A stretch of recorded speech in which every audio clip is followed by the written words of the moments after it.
د لوګر ولایت مرکز پل عالم شهیدانو ته پکې د ښار زرغونولو تر نامو لاندې د نیالګیو کینولو کمپاین کې د لوګر ځایي مسؤلینو، دیني عالمانو، اماراتي مامورینو، مجاهدینو او ګڼو لوګر میشتو ګډون کړی و.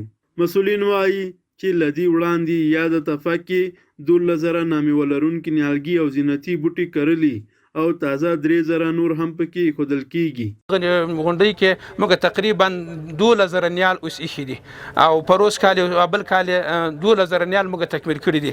سرسبزي دي دغه تپې دي د لپاره چې خلکو لپاره یو د تفریحګاه جوړ کړو، خلک راځي وساوي او کوشش موږ دا روان کړی چې ان شاء الله دا به په کم وخت کې سرسبزه. ورته وخت کې د لوګر مرستیال والي د نیالګیو کینولو دا ډول کمپاینونه د هیواد د آبادۍ او زرغونتیا لپاره ګټور ګڼي او له هیوادوالو غواړي چې دې برخه کې د خپلې هڅې ونه سپموي. لوګر نه د پکتیا د ولایت نه یا داسې دغه بلې د دې وطن نه څوک راځي نو اول چې دغه غونډۍ ګوري دا به د لوګر یوه نمایندګي کې دلته انشاءالله العزیز.